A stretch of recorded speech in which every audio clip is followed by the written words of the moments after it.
Olá! Hoje a gente vai mergulhar de cabeça em um dos períodos mais fascinantes e também mais controversos da história, as Cruzadas Medievais. A gente vai tentar entender se elas foram só uma guerra santa ou se tinha algo muito mais profundo acontecendo na sociedade daquela época. E a grande questão que vai guiar a nossa conversa é essa aqui.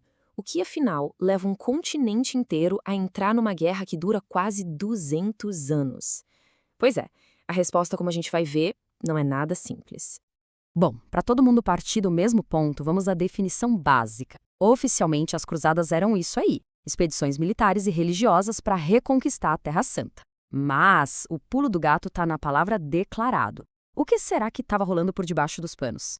Para a gente entender a explosão que foram as cruzadas, primeiro a gente precisa olhar para a Europa do século XI. E olha, a melhor imagem para descrever aquele lugar é essa: um barril de pólvora, prestes a explodir. Só faltava a faísca. Ali perto do ano 1000, a Europa estava vivendo uma verdadeira tempestade perfeita. A população, não parava de crescer. O problema? A terra não estica, né? E o resultado disso foi uma onda de instabilidade e violência por todo lado. O continente estava literalmente fervendo.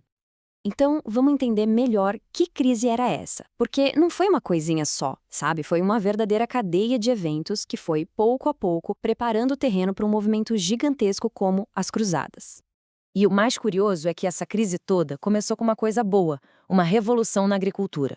Novas tecnologias, tipo o arado de ferro, rotação de culturas, isso tudo fez a produção de comida disparar.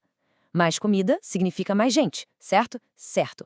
Só que mais gente no mesmo espaço, com um sistema feudal super rígido, bom, aí a conta não fecha. A competição por um pedaço de chão ficou brutal. E aí a gente chega num ponto-chave, a tal da lei da primogenitura. O que ela dizia? Simples. O filho mais velho herdava tudo: a terra, o título, o pacote completo. E os irmãos mais novos, para eles não sobrava nada.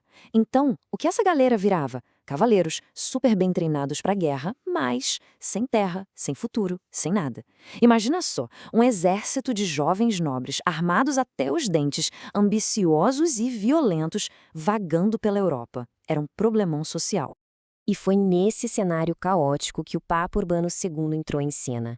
Ele ofereceu uma válvula de escape e, mais importante, uma nova direção para canalizar toda essa violência que estava acumulada. A jogada do Papa foi simplesmente genial, porque veja bem, tinha algo para todo mundo ali. O próprio Papa via a chance de expandir a influência da Igreja. Os reis, uma ótima oportunidade para aumentar o próprio poder. Para aqueles cavaleiros sem terra, era a chance da vida, conquistar terras, riquezas e, de quebra, garantir a salvação da alma. E até o povo comum entrou na história, sonhando com um pedaço de terra e, claro, com o paraíso. Era a união perfeita do divino com o interesse bem terreno. E o discurso que ele usou foi de uma força impressionante. Se liga só nesse trecho do famoso sermão dele em 1095. Repara que ele não só chama para a guerra, ele desumaniza o inimigo, chama de povo celerado e promete a terra como uma recompensa. Era uma mensagem calculada para inflamar tanto a paixão religiosa quanto a ambição material. Tudo ao mesmo tempo. Ok, então o barril de pólvora explodiu. 200 anos de guerra deixaram marcas muito, muito profundas no mundo. Vamos dar uma olhada agora no legado complexo e, muitas vezes, surpreendente que as cruzadas deixaram para trás. 8. Guarda bem esse número. Foram 8 cruzadas oficiais que varreram o Oriente por quase 2 séculos.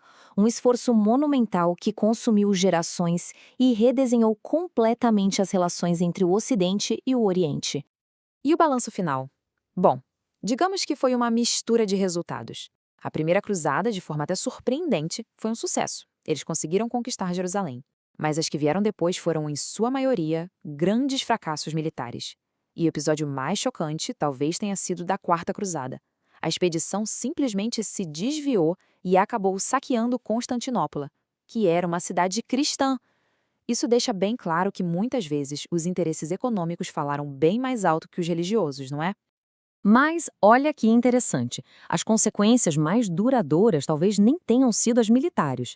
As cruzadas acabaram reabrindo as rotas comerciais no Mediterrâneo, o que deu um gás tremendo para o renascimento das cidades na Europa. Paradoxalmente, os fracassos todos levaram muita gente a criticar e questionar o poder do Papa. E, por fim, uma herança muito trágica. Elas ajudaram a criar uma visão cheia de preconceito e hostilidade sobre o Oriente, que infelizmente durou por séculos. Então, no final das contas, a gente volta à pergunta inicial. As cruzadas foram um movimento puro de fé? Ou foram a consequência de uma sociedade em crise, uma busca desesperada por terra e poder disfarçada de guerra santa? O que tudo indica é que a verdade não é nenhuma coisa nem outra. É uma mistura complexa e inseparável das duas coisas, com uma alimentando a outra nesse capítulo tão intenso da nossa história.